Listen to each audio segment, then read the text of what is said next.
Bonsoir et merci de nous rejoindre dans ce nouveau rendez-vous de questions d'actu.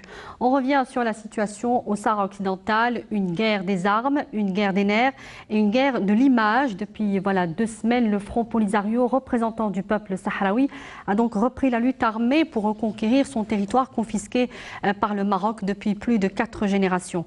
Aucun journaliste étranger n'est alors autorisé par Rabat à pénétrer dans le territoire sahraoui. Les rares images qui ont circulé sur la toile montrant des exploits militaires marocains ont toutes été démentis par les spécialistes du dossier. Mais avec un Maroc qui s'apprête à triturer ses lois pour recruter des mercenaires étrangers afin de répondre aux assauts des forces sahraouies, certains observateurs n'hésitent plus à parler de bourbier militaire pour le royaume chérifien qui n'en avait pas besoin. Pour en parler ce soir, nous recevons M. Mostafa Ait Mouhoub. Vous êtes journaliste et spécialiste de la question du Sahara occidental. Bonsoir et merci d'avoir accepté notre invitation. Avec nous également sur le plateau, M. Tariq Al-Hafid, journaliste indépendant. Et puis, bonsoir Monsieur Tariq Hafid. Et puis nous aurons également avec nous par Skype Monsieur Dr Yahya Zoubir, professeur d'études en stratégie internationale. Bonsoir Monsieur et merci d'être parmi nous ce soir. Merci pour l'invitation. Alors, cette semaine est née à Alger l'Association nationale des journalistes algériens solidaires avec le combat du peuple sahraoui pour son indépendance. Monsieur Mostafa Ait Mouhoub, cette association dont vous êtes le coordinateur ou le président, activée déjà sous l'appellation Réseau des journalistes algériens solidaires avec le peuple sahraoui.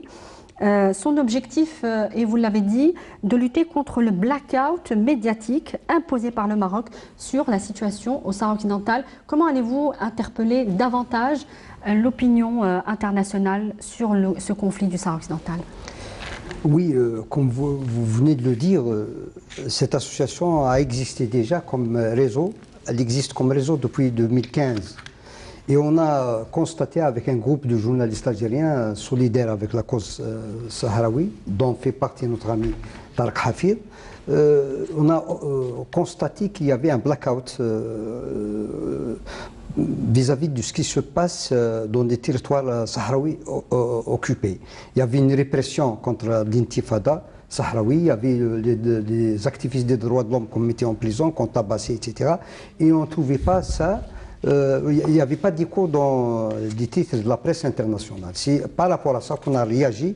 On a essayé à l'époque de médiatiser, de faire connaître un petit peu ce comportement des forces de sécurité marocaines. Depuis 2015, donc, on a essayé d'accompagner ces luttes. Et cette fois-ci, on a remarqué que la situation évolue vite et évolue de manière dangereuse. Et on a vu aussi, on a constaté qu'en parallèle, il y a un silence des médias internationaux par rapport à ce qui se passait dans la région. Donc on s'est dit qu'il était temps de s'organiser encore davantage. Et ce conflit du Sahara occidental qui reste méconnu, hein, oui, monsieur très méconnu. C'est des conflits qu'on appelle à faible intensité parce que c'est justement c'est la communauté internationale qui l'a rendu dans cette situation. 30 ans de ni paix ni guerre, une situation qui a duré donc 30 ans, donc ce qui a fait que ce conflit n'est plus une priorité pour l'opinion internationale ni pour la communauté internationale. C'est pour ça qu'on s'est dit que nous autres journalistes organisés dans cette association, on s'est assigné comme devoir de médiatiser davantage ce conflit, de médiatiser davantage la situation prévalente dans la région et essayer aussi de toucher toutes les volontés de journalistes solidaires des questions sensibles aux questions justes, afin de médiatiser davantage la question. Monsieur Tariq Hafid, il y a un plan d'action aujourd'hui organisé par cette association, un plan d'action qui inclut également la création d'une organisation non gouvernementale en vue de plaider donc pour le droit du peuple sahraoui à l'autodétermination et à l'indépendance, en plus de la médiatisation. Oui, mais en fait, nous, en tant que journalistes, on va d'abord se focaliser sur, effectivement, sur la médiatisation. Donc, il y aura des conférences, il y aura des... Oui, bien sûr, mais il faut surtout, avant tout, créer un réseau. Il faut d'abord créer un réseau ici en Algérie, parce que même au sein de la presse algérienne, c'est vrai qu'il y a certaines couvertures et un certain intérêt, mais il n'est pas à la hauteur de ce qu'il devrait être, c'est-à-dire il est important. Si vous prenez par exemple dans chaque rédaction, il y a une personne qui suit plus ou moins la question sahraoui, mais ce n'est pas assez. C'est-à-dire qu'il faut vraiment aller en profondeur, il faut expliquer, il faut véritablement faire un travail pédagogique, revenir à l'essentiel, revenir à l'historique de ce conflit, et puis faire des projections, expliquer autant aux journalistes qui, eux, ensuite le feront à l'opinion publique. Donc il y a un travail didactique, en fait, à faire. Tout à fait. Et surtout intéresser aussi les étudiants en journalisme. Il faut faire en sorte que la cause sahraoui et la question sahraoui, on va parler maintenant en tant que journaliste, que la question sahraoui soit médiatisée comme il le faut, c'est-à-dire parce que alors, quel est l'intérêt, puisque vous soulevez un petit peu ce point précisément, quel est l'intérêt pour les journalistes algériens particulièrement, puis les autres journalistes du monde, de s'intéresser de près à cette question du Sahara occidental? Il faut savoir que la presse algérienne, c'est la principale tribune médiatique de la question sahraoui. Un peu plus avec l'Espagne. Mais sinon, si vous ouvrez, par exemple, si vous faites un bilan de ce qui a été écrit ou diffusé, par exemple, dans la presse française, il n'y a quasiment que l'Humanité qui parle le journal Humanité qui parle de la question sahraoui. Mais sinon, il y a très peu d'articles, il y a très peu de production. Donc il est important d'expliquer ce qui se passe à l'intérieur des territoires occupés par le Maroc, dans les camps sahraouis, mais aussi au sein de la diaspora. Il y a des sujets qui sont très intéressants, par exemple le sujet de la femme, le sujet de l'éducation. Il faut savoir que le peuple sahraoui, c'est quasiment le plus lettré au monde. Il y a quasiment 0% d'analphabétisme, au même titre que Cuba. Et tout ça, c'est des sujets qui sont très intéressants. Et qui sont méconnus. Mais qui sont méconnus. Je vais vous donner un autre exemple. Les Algériens se plaignent beaucoup du système éducatif algérien. Pourtant, c'est à travers le système éducatif algérien que les Sahraouis, justement, arrivent à obtenir des diplômes, après, que ce soit en Espagne, à Cuba. Donc il y a plein de sujets comme ça qui sont très intéressants, qu'il faut médiatiser. Et il faut revenir aussi à l'essentiel, donc à la question du droit à l'autodétermination, qui est bafoué d'abord par le Maroc, par ses principaux alliés. L'objectif est de créer une mobilisation autour de cette question du Sahara occidental. Il faut déjà commencer par médiatiser. Par la sensibilisation. Sensibiliser, la mobilisation viendra automatiquement après. Voilà. Docteur Yahya Zoubir, est-ce que vous pensez justement que ce conflit du Sahara occidental, malgré sa longévité, sa durée dans le temps, n'est pas suffisamment connu de l'opinion internationale? Tout à fait. Il est très peu connu par la communauté internationale parce que, précisément pour les points qu'ont avancé mes collègues. D'abord, on est passé d'un conflit à basse intensité à ce qu'on appelle un conflit gelé. Du moment qu'il n'y avait plus de guerre pratiquement et que le jeu se faisait au niveau du Conseil de sécurité, puis d'un blackout, si vous voulez, sur le plan des médias à l'étranger. Donc, on a fait en sorte que ce conflit ne soit pas prioritaire dans les questions internationales, alors qu'il est très important, puisque on oublie souvent, on dit question sahraoui, conflit ou dispute, etc. C'est une question de décolonisation pure et simple. C'est un territoire qui devait avoir un référendum d'autodétermination. On a arrêté le conflit, enfin si c'est le peu, précisément pour tenir un référendum d'autodétermination. Aujourd'hui, on ne peut même plus épeler le mot MINURSO. On dit la MINURSO, on ne dit pas à quoi elle sert. La MINURSO, c'est la mission des Nations Unies pour un référendum au Sahara occidental. Donc ça, c'est pas une création. Les Nations Unies ont reconnu que le territoire est colonisé, mais on est arrivé à travers un processus quand même qui est extraordinaire à changer même le langage. C'est-à-dire qu'on ne parle plus de l'autodétermination, plus de la question de décolonisation, Comment vous dites occupation, le Maroc et Tunis, même le secrétaire général des Nations Unies est obligé de se ressaisir et de changer de langage, alors que c'est dans les résolutions des Nations Unies, celle de 1979, qui le précise comme il. Alors, par rapport à l'étranger, bon là, on vient de faire une organisation, si vous voulez, des chercheurs internationaux. Il y en a des chercheurs de tous les pays du monde, surtout des juristes internationaux qui connaissent bien la question et qui écrivent là-dessus, mais Docteur Yahya Zoubeir, on a un petit souci de son.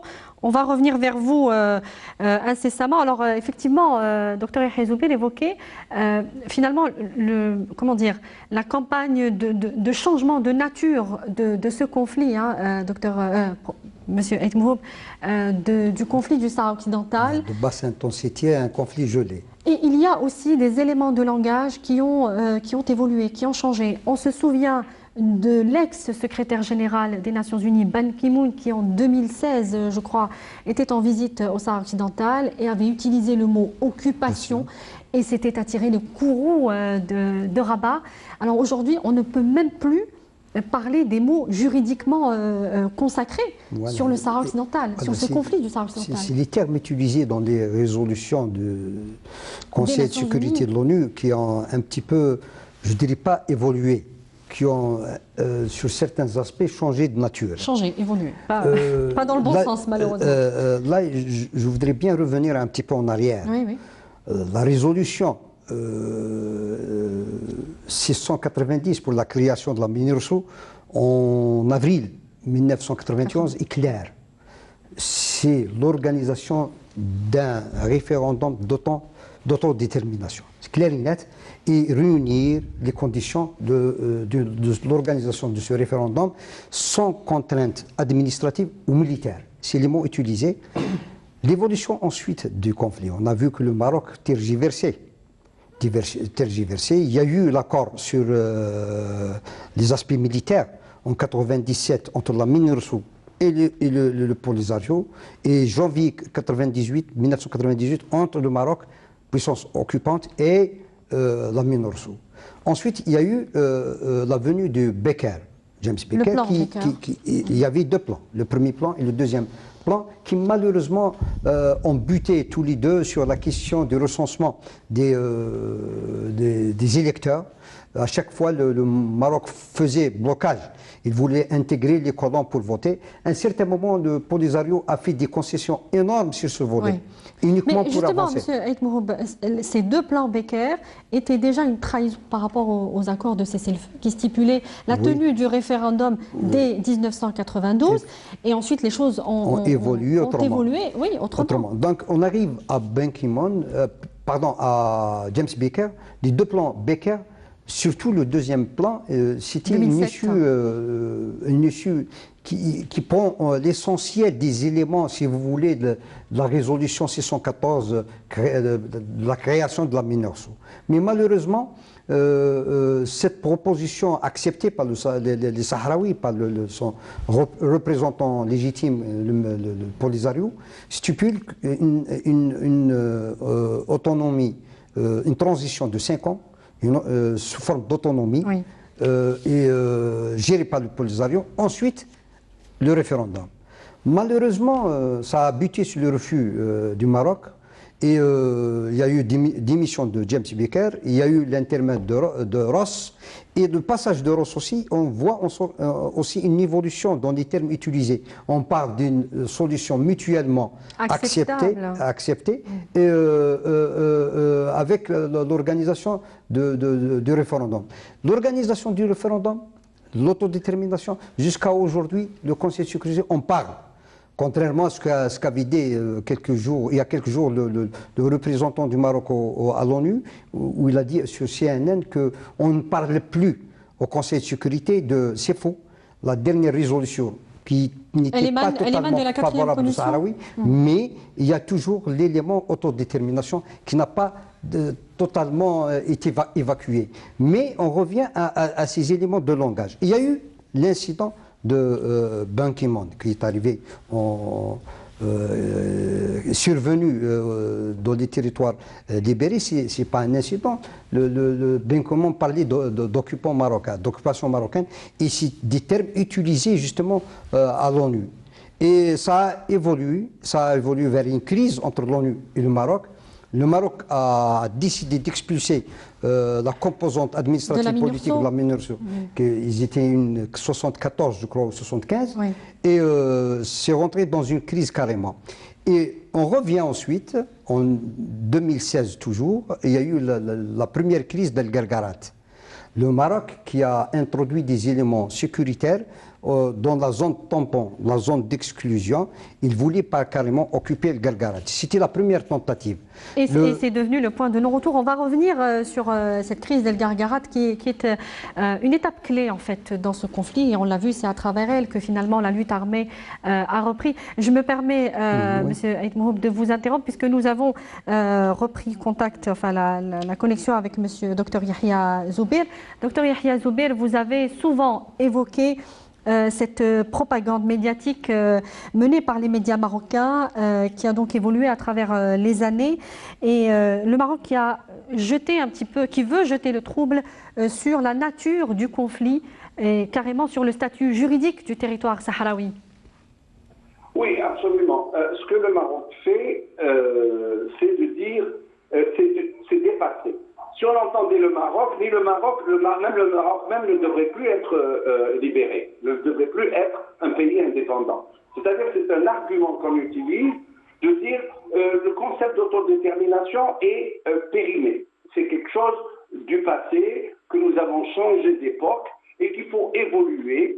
Et donc là, c'est vraiment d'annexer le territoire dans un État et donner une autonomie fictive, et celle-ci serait, c'est ce qu'on appelle, certains l'appellent, une solution politique crédible, etc.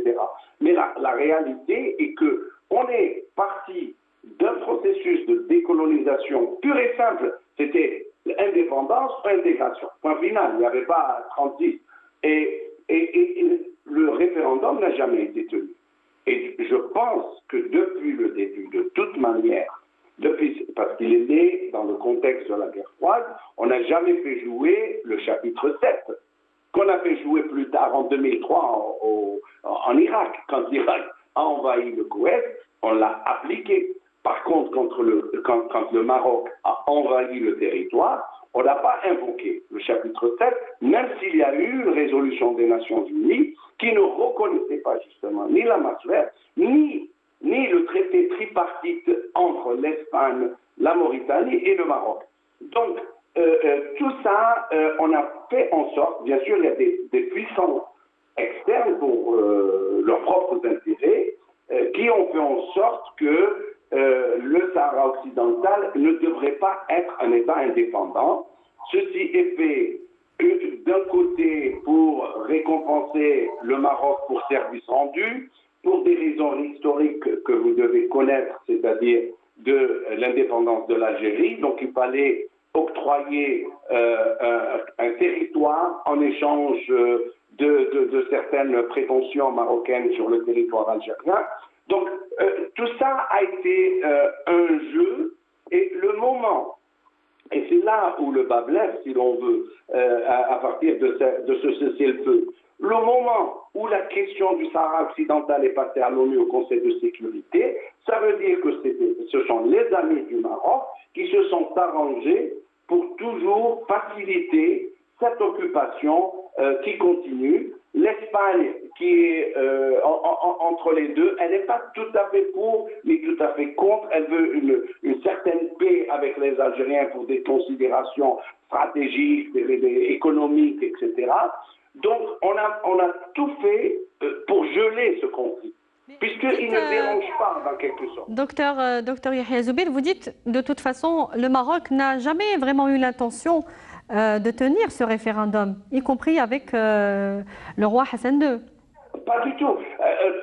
Hassan II avait dit clairement au niveau de l'Organisation de l'Unité africaine, de l'OUA, Il l'a dit, mais puis quand il a ses entretiens, il dit, oui, mais un référendum confirmatoire, c'est-à-dire qui confirme la marocanité du Sahara occidental.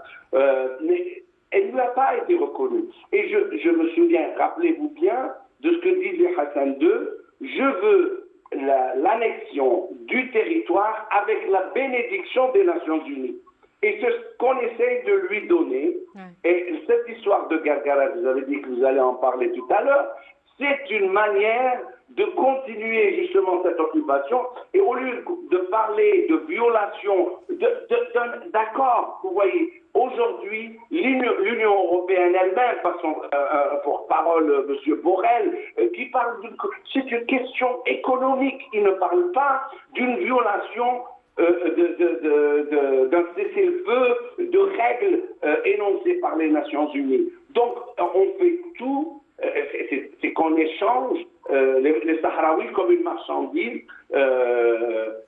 On veut sacrifier ce peuple sur des questions économiques pour laisser le passage des marchandises de l'Union européenne pour pouvoir s'accaparer les ressources du territoire, que ce soit les phosphates, qu'on fait depuis très longtemps, ou que ce soit les richesses halieutiques. Voilà. Mais tout ça entre, bien sûr, avec une campagne de communication qui est quand même assez efficace, hein, il faut bien le dire, parce que même quand vous voyez aujourd'hui toutes les discussions sur la violation du cessez-le-feu, les journaux à l'étranger n'expliquent pas pourquoi. On parle peut-être, si vous soulevez la question des droits humains, c'est pour dire question des droits humains dans le territoire marocain pratiquement. On ne le fait pas pour dire c'est non seulement un territoire occupé, mais les abus des droits humains se font dans ce territoire occupé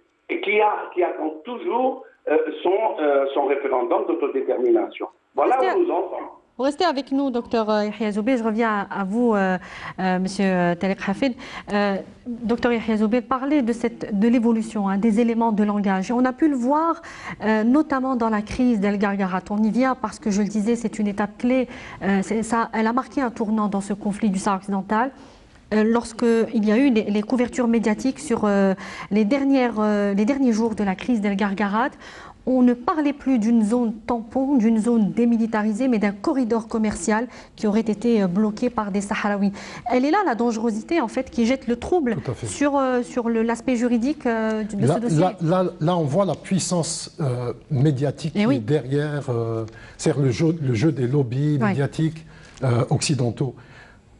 Alors, la chose a été présentée de la façon suivante, c'est les échanges commerciaux du Maroc avec la Mauritanie vers l'Afrique de l'Ouest. C'est-à-dire que, de fait, on présentait Gargarat comme étant la frontière entre le Maroc, et non pas entre les territoires occupés, et le territoire mauritanien. Donc, là, on a parlé d'échange de biens et de personnes, donc la possibilité que ça soit une zone frontalière, un poste normal, alors que non. Lorsqu'on revoit le tracé,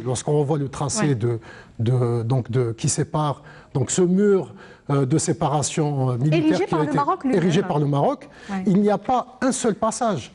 C'est-à-dire que c'est...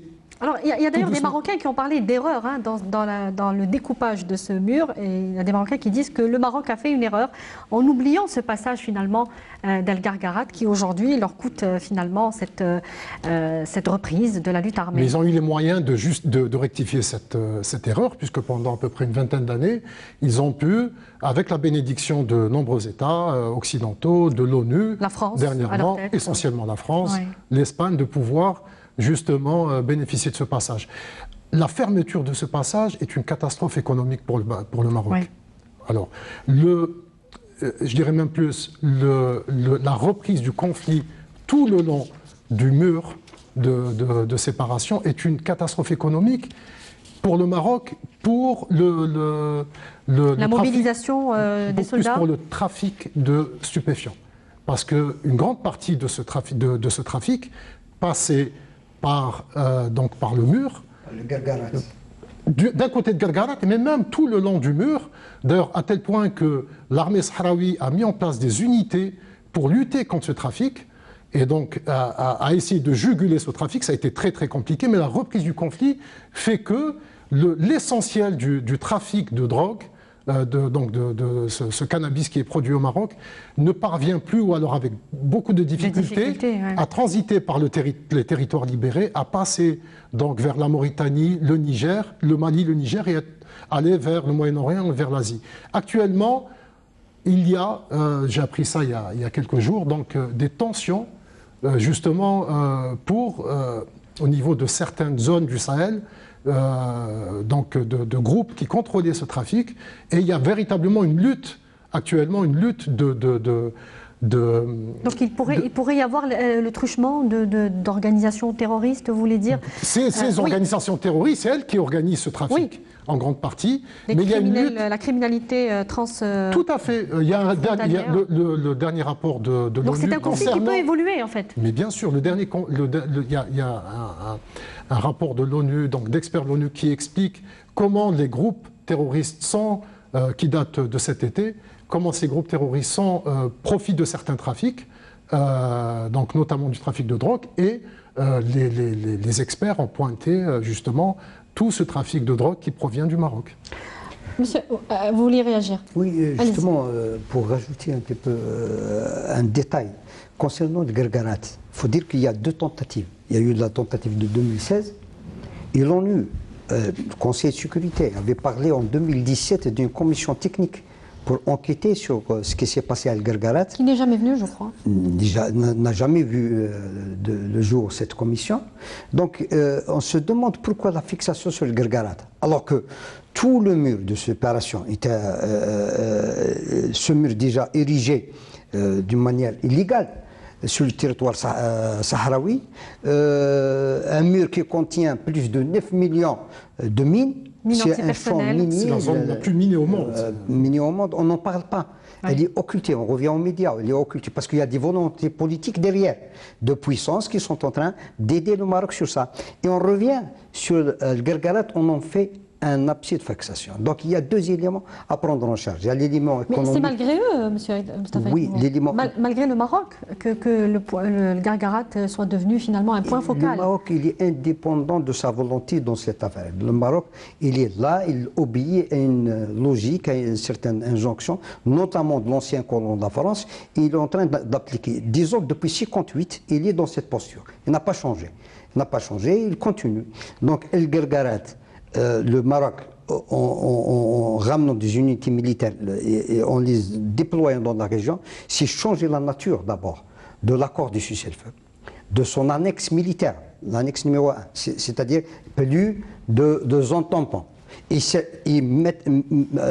affirmer sa volonté que ce territoire, c'est son territoire. Oui, oui. Comme vient de le dire Yahya Zoubir, professeur Yahya Zoubir, c'est valider à travers l'ONU une situation d'occupation, oui, à travers ce bout de terre qui est le Gargarat. Ensuite, avoir une voie vers l'Afrique de l'Ouest. Lui, il n'a pas cessé, le Maroc, de dire qu'il doit adhérer à l'organisation économique de l'Afrique de l'Ouest. Oui. Mais il veut matérialiser ça justement en créant un fait accompli dans cette zone.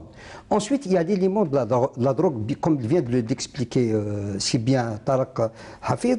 Il y a beaucoup de drogue qui passent par la Mauritanie, le Mali, vers la Libye. D'ailleurs, il y a un rapport de l'ONU, d'experts onusiens au Mali, qui date d'un petit peu plus d'un mois, qui parle justement de ça, d'énormes quantités qui transitent par cette région. Avec des noms de trafiquants, c'est très très documenté. Voilà la situation que le Maroc veut imposer justement à El Gargarat. Donc le Maroc se serait bien passé quand même de ce bourbier militaire aujourd'hui, puisque les Sahraouis, c'est eux finalement qui ont mis les projecteurs sur là, ce point d'El Gargarat. Pas trop calculé la réaction des Sahraouis.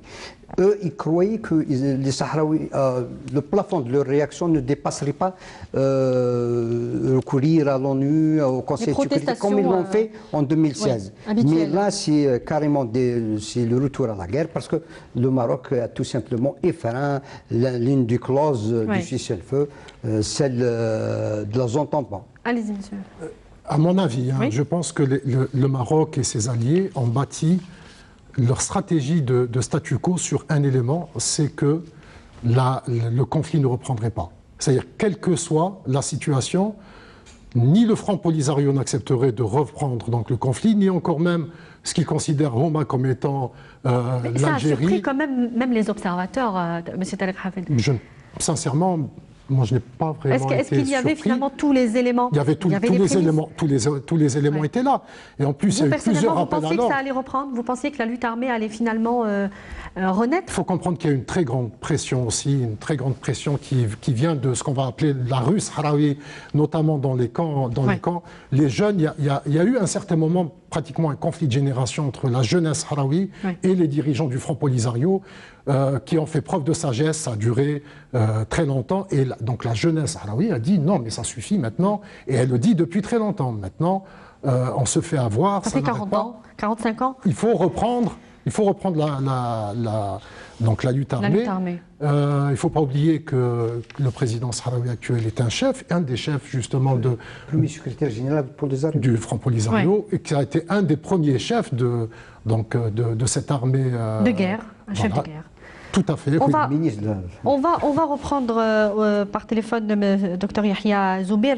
Il y a aussi, professeur, cette tradition du Maroc de distiller des informations erronées dans les médias de propagande marocains, et contredite d'ailleurs par ces mêmes médias que les Sahraouis sont passés, vous le dites vous-même d'ailleurs, de communistes dans les années 70, soutenus par l'URSS, puis plus récemment au statut de terroriste, puis de trafiquant de drogue, pour justifier aujourd'hui les assauts, les assauts de l'armée sahraoui.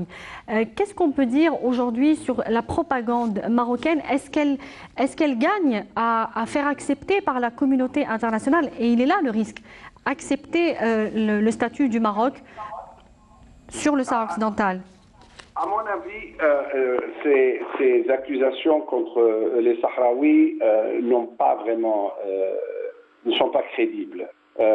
Si vous prenez ce qui avait été publié dans Wikileaks, concernant par exemple l'accusation que les Sahraouis étaient des trafiquants de drogue ou de terroristes, les Américains, les spécialistes du renseignement ont bien dit que le Polisario lui-même voulait empêcher à tout prix qu'il y ait justement des trafics de ce genre parmi les jeunes Sahraouis qui auraient pu être tentés justement à cause de la situation, de s'impliquer dans ces choses. Mais depuis la guerre, écoutez, même pendant la guerre froide, les Sahraouis n'ont jamais été un mouvement communiste. Il faut pas se leurrer. Même l'Union soviétique n'a jamais soutenu le Polisario, n'a jamais reconnu. Il n'y a aucun pays de l'Est qui avait reconnu à l'époque le Polisario. Après, on les a dans les années 90, quand il y avait la montée des islamistes ou du djihadisme, qu'on appelle le djihadisme, on a essayé de leur imputer ça, et maintenant c'est du n'importe quoi, et maintenant la propagande c'est du dépassé. Mais il faut toujours analyser pourquoi on en est arrivé là. Il y a eu justement ce silence, ce statu quo qui bénéficiait le Maroc.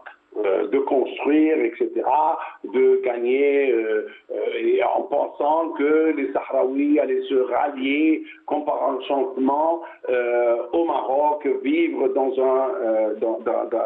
le royaume. Alors que on a souvent posé la question aux officiels marocains, puisque vous avez plus de colons que de Sahraouis sur le territoire, pourquoi vous ne faites pas un référendum, vous allez le gagner? Eh bien, la réponse, elle est très simple. Ils ont peur que des Marocains eux-mêmes iraient vers une république plutôt que de rester dans le royaume pour des raisons, bien sûr, économiques, non pas qu'ils s'alignent sur les Sahraouis, mais on comprend de plus en plus. Et là, je veux rejoindre aussi M. Taleb Hafid pour dire que ce qui s'est passé à Guerguerat, c'était un point culminant, c'était le paroxysme les jeunes Sahraouis n'en pouvaient plus. Vous imaginez, vous êtes né dans un camp de réfugiés, vous y vivez pendant 40 ans. C'est la même chose que ce qui se passe sur la partie est de ce Moyen-Orient, au Levant, avec la cause palestinienne. C'est la même chose. Vous êtes né dans un camp, vous grandissez dans un camp, et on pense que ça va disparaître du jour au lendemain. Tous ces enfants sahraouis vont disparaître. Mais je sais de sources, enfin je sais très très bien, avec des entretiens et tout, les jeunes sahraouis voulaient reprendre les armes il y a très longtemps.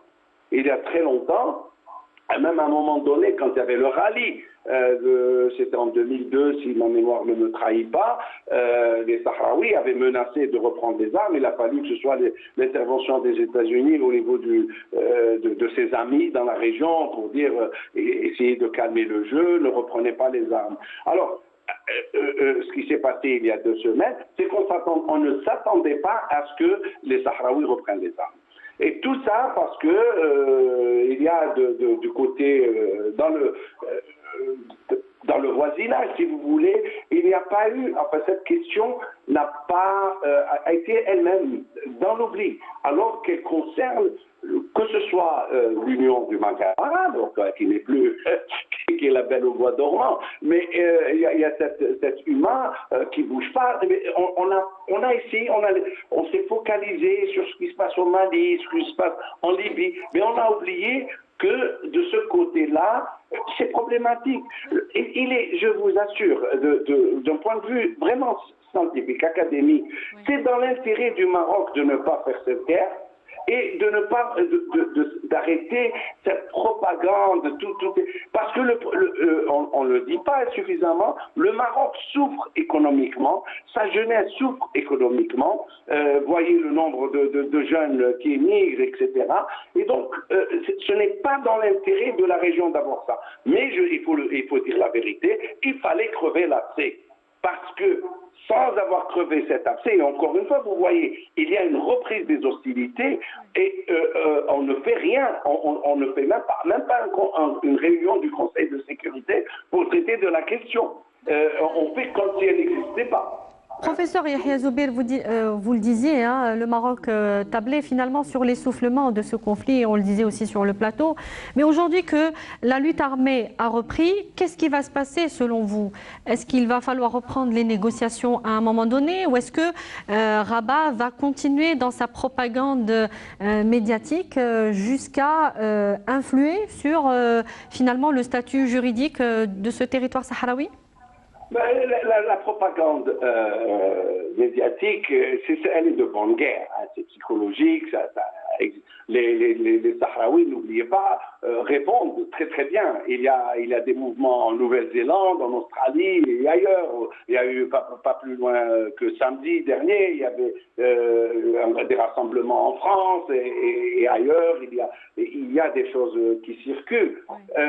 C'est que à quoi servirait un nouveau cessez-le-feu s'il n'y a pas, si on ne le met pas sur la table, qu'on va reprendre sérieusement un processus qui avait été gelé.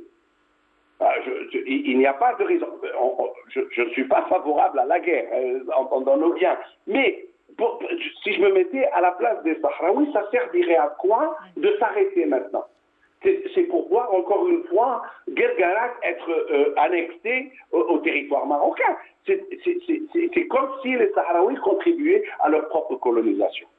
Donc il faut qu'il y ait quelque chose de tangible pour pouvoir reprendre, d'abord donner. Il faut que les puissances au Conseil de sécurité donnent vraiment une carte blanche au médiateur ou à l'envoyé spécial du secrétaire général. Parce que, pourquoi le colère est parti? Parce qu'il n'en pouvait plus, il savait qu'il n'allait nulle part. Si vous aviez lu ce qu'a dit James Baker, il a dit il n'y a pas d'espoir, parce que le Maroc est défendu, il savait, et tout le monde le sait. Donc, c'est comment briser justement cette connivence de certaines puissances qui veulent favoriser le Maroc pour jouer la carte du droit, mais aussi la carte des armes. Est-ce qu'une mobilisation des médias ici en Algérie et aussi à l'étranger. On a vu qu'en France, par exemple, la France qui est un allié du Maroc dans ce conflit du Sahara occidental, la couverture médiatique, ou en tout cas le traitement médiatique du Sahara occidental reste très léger.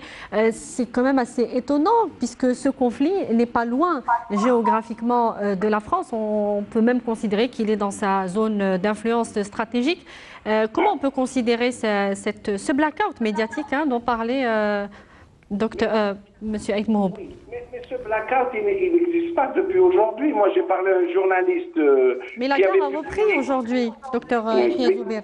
La guerre a repris. Personne ne s'aventure sur le Sahara occidental, en France, par exemple. Personne n'écrit. Pourquoi? Pour quelle raison cette prudence, docteur Yahya Zoubeir? Parce que franchement, il y a un alignement pratiquement constant sur le Maroc pour des raisons historiques, économiques. Vous avez des milliers de retraités français qui sont au Maroc. Il y a des questions économiques, les ventes d'armes au Maroc. Il y a des compagnies étrangères au Maroc. Le Maroc a un commerce avec la France qui est considérable. Donc il y a plusieurs intérêts. Et de plus, il y a un lobby extraordinaire de gens qui sont nés au Maroc et qui sont dans des positions d'influence, qui peuvent influencer les médias. Moi, je me rappelle, j'ai discuté il n'y a pas longtemps avec un des premiers journalistes qui avait écrit sur la question du Sahara occidental. Il a dit, quand j'ai essayé de le faire dans le monde, j'ai failli me faire virer. Donc, ça vous donne déjà une idée justement de cette influence qui existe. Oui. Il y a eu des écrits là-dessus, il y a eu quelques ouvrages qui n'ont pas été contestés, et il y a eu des ouvrages, mais ça ne semble pas trop au niveau... vous avez 70% des touristes au Maroc viennent de France. Donc il y a cette image du Maroc, il y a cette communication, qu'elle soit, comment dirais-je, qui manipule ou autre. C'est de bonne guerre, encore une fois. Et le fond... Vous voyez un ambassadeur du Maroc au niveau des Nations Unies qui manque comme il respire, mais on reprend ses propos comme si c'était la vérité du ciel. On va revenir sur le plateau, professeur Yahya Zoubeir. Je rappelle que vous êtes professeur des études en stratégie internationale. Monsieur Tariq Hafid, je voudrais que vous réagissiez aujourd'hui sur ce conflit qui, on l'a dit, a évolué sur plusieurs niveaux en fait, notamment sur les droits de l'homme, qui est une question dans le monde moderne et compte tenu du droit international qui est sensible. Combien de temps aujourd'hui les Occidentaux et à leur tête la France, qui siègent au Conseil de sécurité de l'ONU, pourront se taire sur ces dérives en fait? En fait, ça fait depuis, quand même, je pense, depuis 2004-2005 que, de façon assez répétée, récurrente, on essaie d'intégrer, donc d'élargir les prérogatives de la MINURSO, donc d'intégrer cette question de la surveillance, de faire du monitoring, de protection des droits de l'homme. Rappelons que c'est la seule force des Nations Unies qui n'en dispose pas. Qui n'en dispose pas. Donc il y a cette question. Je suis en contact régulièrement avec des amis sahraouis, que ce soit des militants, des journalistes qui sont dans les territoires occupés, et réellement la situation est très grave. Il y a quelque temps, donc Est-ce qu'on a une guerre sans image aujourd'hui? Alors on a une guerre sans image parce que, pour la raison est très simple, il est très très compliqué d'aller couvrir dans une zone... Alors côté sous occupation marocaine, il faut avoir l'aval des autorités marocaines. Et être aligné, on l'imagine bien, sur bien sûr, et le Maroc ne veut pas montrer ce qui se passe. Alors du côté sahraoui, il est impossible pour un journaliste d'aller, de prendre un véhicule tout-terrain et d'aller comme ça à l'aventure pour voir ce qui se passe là-bas. Pour quelle raison? La nature même du terrain, c'est une zone... Alors, il y a 7 zones militaires, 7 régions militaires, donc tout est contrôlé par l'armée sahraoui. Pour y aller, il faut vraiment être accompagné par l'armée sahraoui. Alors comment vous allez informer, comment vous allez sensibiliser l'opinion publique aujourd'hui? Actuellement, nous avons juste une seule source d'information qui est communiqué c'est le communiqué quotidien du Polisario, du ministère de la Défense sahraoui. Les Sahraouis ont une démarche qui est étrange, mais qu'on peut accepter. Ils disent, nous allons attendre que les choses soient sécurisées. C'est-à-dire que les zones où on peut prendre avec nous des journalistes soient sécurisées, parce que actuellement, il y a un pilonnage intensif, pour pouvoir montrer des images. Mais d'un autre côté, ils disent, lorsque nous faisions tout pour promouvoir la paix, et que nous attendions justement l'organisation de ce référendum d'autodétermination, aucun média ne s'intéressait à nous. Et maintenant qu'il y a la guerre, qu'il y a sûrement du sang, qu'il y a le feu, il y a un certain intérêt. Mais l'information est ainsi faite, c'est-à-dire que c'est vrai que les médias vont là où les choses se passent plutôt mal. Et donc, je pense que dans quelques temps, on va pouvoir avoir des images concrètes de ce qui se passe. Mais aujourd'hui, nous sommes à l'ère de la technologie, monsieur. C'est une situation un petit peu très particulière. Oui. Hein. Ce n'est pas une guerre comme celle qu'on a vue en Syrie. On a vu des caméras qui montraient un petit peu des combats en direct. Ici, il y a un pilonnage à l'arme lourde par les Sahraouis qui frappaient le mur. Donc il n'y a pas de contact entre les soldats, proprement dit, pas de contact physique. Ce n'est pas une guerre à rapprocher entre deux unités qui faisaient le camp. Oui. Donc c'est un pilonnage, le pilonnage du mur. Donc pour savoir maintenant les dégâts de ce pilonnage, il faut voir du côté marocain.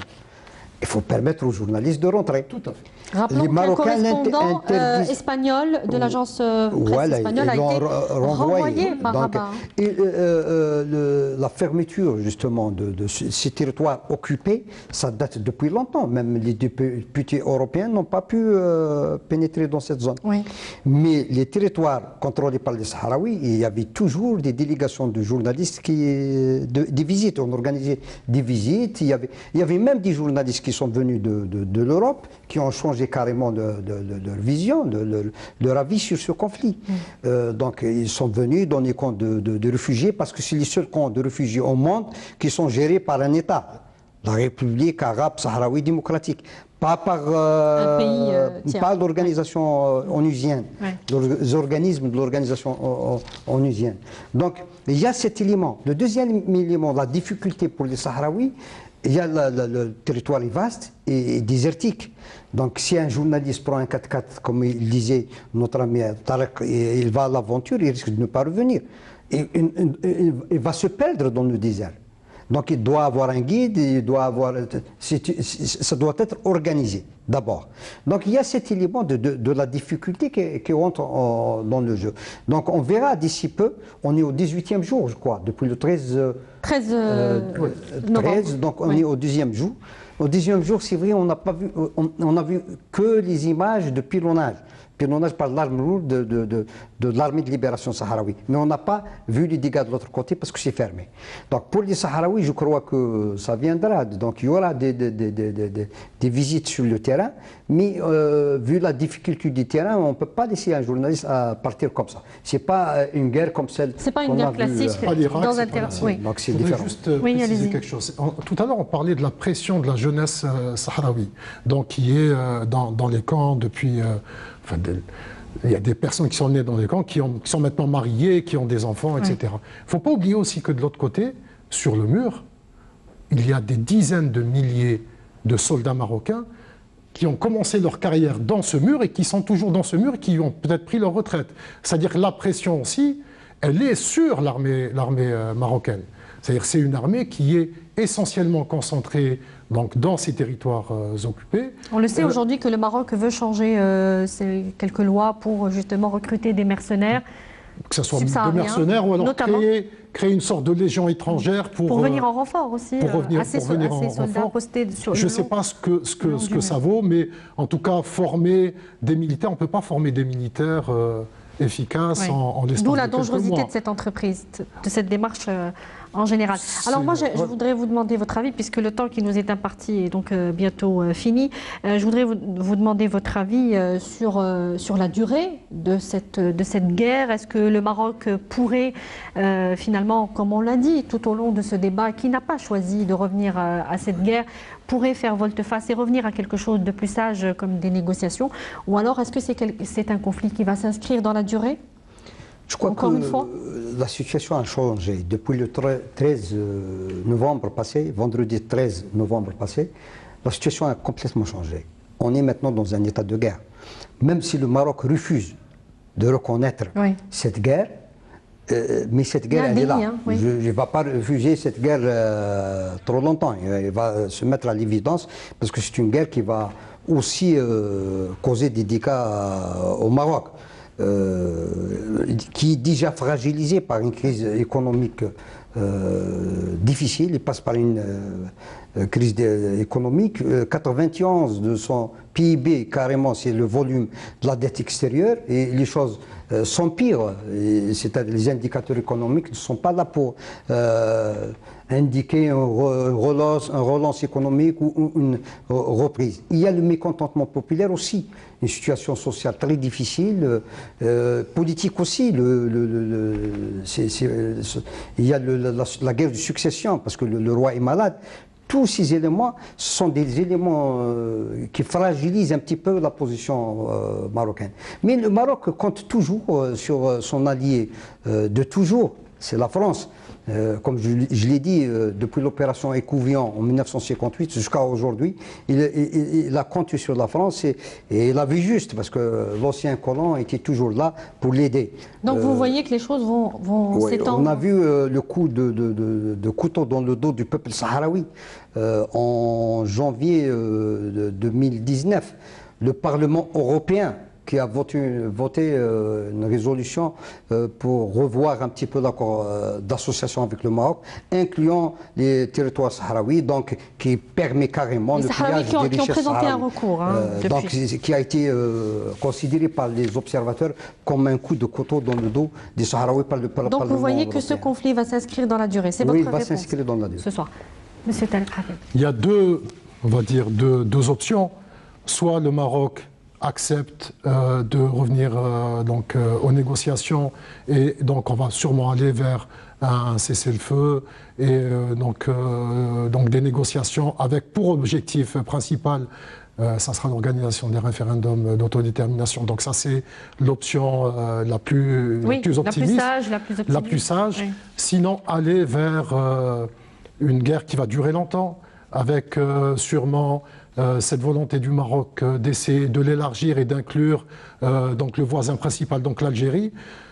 C'est un peu l'idée qu'ont certains experts mauritaniens qui disent que le Maroc va faire en sorte d'élargir donc le champ du conflit et d'intégrer, donc de pousser donc l'Algérie à s'impliquer. Et gagner encore du temps en fait. Mais là je crois que c'est difficile de faire valoir cette thèse vu que le Sahara occidental c'est pas le Nagorno-Karabakh. Le Nagorno-Karabakh c'est deux puissances qui se disputent le territoire. Oui. Là, il y a une seule puissance qui veut imposer sa volonté. Il y a un peuple qui lutte. L'Algérie n'a aucune vision sur cette quand territoire. Je dis impliquer l'Algérie, c'est-à-dire faire en sorte qu'on aille vers une véritable guerre régionale. Ce n'est pas du tout dans le même sens que c'est difficile pour eux. Juste une chose, ils sont soutenir l'effort de guerre va être très très compliqué pour le Sahara occidental est aussi une frontière. Nous avons une frontière avec le Sahara occidental. Nous ne pouvons pas rester bien sûr insensibles à ce conflit. Un dernier mot pour vous aussi, professeur Yahya Zoubeir. Comment voyez-vous l'issue de ce conflit à moyen terme, on va dire? À moyen terme, moi je ne pense pas que les Sahraouis vont accepter de s'arrêter. Sans qu'il y ait quelque chose de palpable, quelque chose de réel qui est soutenu sérieusement par le Conseil de sécurité, dont je doute. Voilà, ça c'est un peu pessimiste, mais c'est comme ça, la réalité, parce que certains membres du Conseil de sécurité ne veulent pas. L'autre question qu'il faut se poser, c'est est-ce que les puissances externes à la région qui sont impliquées maintenant, qui ont des visées économiques et autres, vont vouloir que ce conflit s'arrête. Oui.